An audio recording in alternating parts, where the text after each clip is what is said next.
ago. All right, so 13.1 is covering basically your base of probability, all right? So we're going to talk about theoretical probability, experimental probability. We are not going to do the area to find probabilities. We will do it later when we're doing area, but I'm not going to do geometric probability for this lesson. We're just going to keep it kind of base.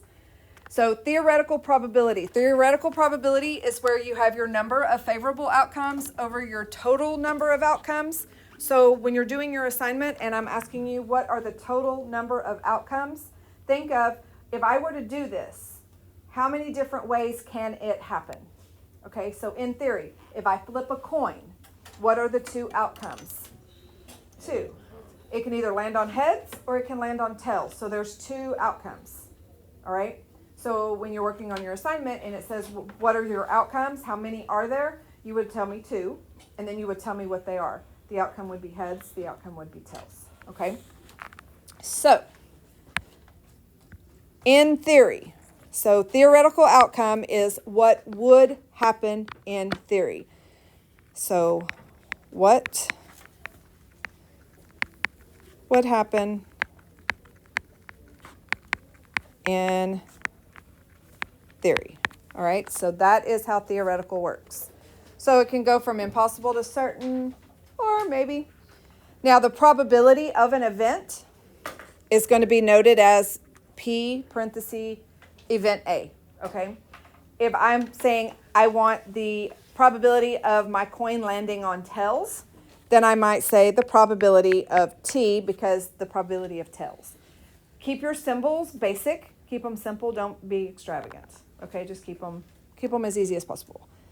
So the first thing we're going to look at is a student who is taking a quiz randomly guesses the answer to 4 true or false questions. The table below shows the sample space. C is for every correct answer. I is for every incorrect answer. The possible outcomes are. So what they've done is they've created the table. If I get no questions correct, that would be 4 incomplete or 4 incorrect answers. If I get 1 correct, did I get number 1 right, or 2, or 3, or 4? So there's 4 different possibilities, right?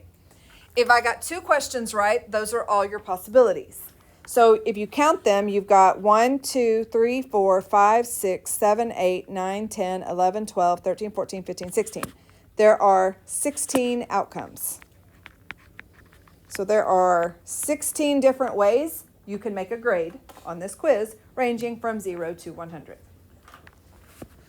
Now, what is the probability of a student guessing exactly 2 correct answers?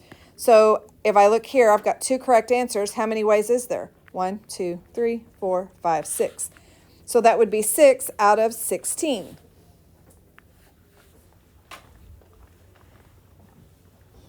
That would reduce to 3 out of 8. So depending on how you give your answer, if you give it as a decimal or a fraction. So I have,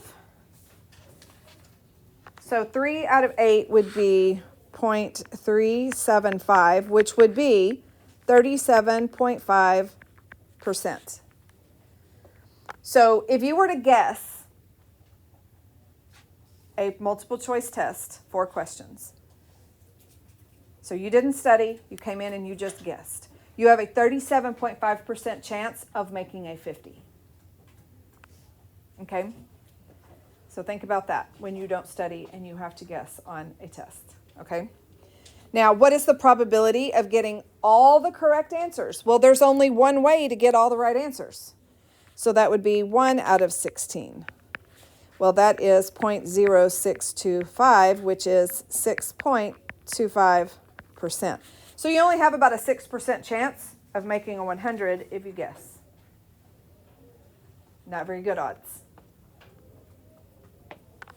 Now, the probability of a complement. When we were doing angles, the complement was 2 things that add up to 90. Well, when we're doing complement and probability, the complement is the remainder. So, for example, let's say that 37.5% chance of making a 50. Well, if there's a 37.5% chance of making a 50, then there is a 62.5% chance of not making a 50. That means you can make higher or lower. Okay? So the complement is the remainder. So you take, this is how it's noted, by the way. So the probability of A with a line over the top, that means the complement. So you take 1 and you subtract the probability of an event actually happening. So for example, find the probability of getting a 4. Well, if I have a spinner and I spin it and there's 5 numbers on it and I spin it, how many number 4s are on there? There's only 1. So this would be a 1 in 5 chance of spinning a 4. Well, that would be 0.2 or a 20% chance of spinning a 4. Well, there's a 20% chance of spinning any number because there's 1 number each, right? But what's the probability of not getting a 4? Well, if there's a 20% chance of getting a 4, then there's an 80% chance of not getting a 4. So I would put the probability of not getting a 4, so I'd put the probability of 4 with a line over it means the complement. So that would be 80% because you're subtracting it from the 1. Okay? So find the probability of getting a number less than 3. So the probability of getting a number less than 3, well, 1 is less than 3 and 2 is less than 3. So that's 2 numbers out of 5. So if 1 out of 5 is 20%, then 2 out of 5 is 40%.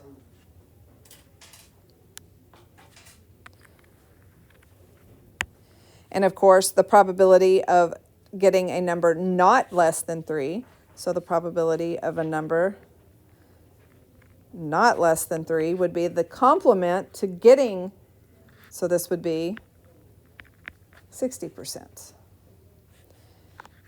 So you're taking the 1, subtracting your 0.4, which would be 0.6, which is 60%. Okay? So I told you we're not doing the geometric stuff, so you can put an X through the bottom. We will do this later, but we're not going to do it today. All right. And you can X out the top.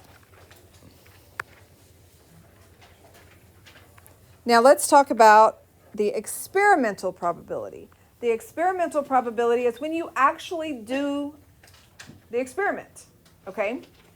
So at a school dance, parents sell slices of pizza. The table shows what kind of pizza there are, okay? So when you have a table, you always need to get your totals because you have to know your outcomes. So 34 plus 36 is 70.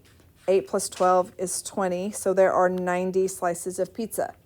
I'm also going to get the totals going vertically. 34 and 8 is 42. 36 and 12 is 48. So that way I know how many thin crust pieces I have, how many thick crust I have, how many pepperoni, how many plain cheese. So we've got all of our totals because you don't know what they're going to ask. So what is the probability that a student chooses thin crust pepperoni? Well, thin crust pepperoni is 34. So this would be 34 out of 90 total slices. So 34 divided by 90 is 0.378, which would be 37.8%. So if you just randomly picked a piece of pizza, you have a 37.8% chance of getting a pepperoni thin sliced pizza. Now, what's the probability that you do not choose thick crust plain? Well, there are 12 thick crust plain. I don't want to choose those 12, so out of 90 pieces, that gives me 78 pieces to choose from. So 78 divided by 90 is 0.867, which is 86.7%. So you have a pretty good chance of not getting plain thick crust pizza.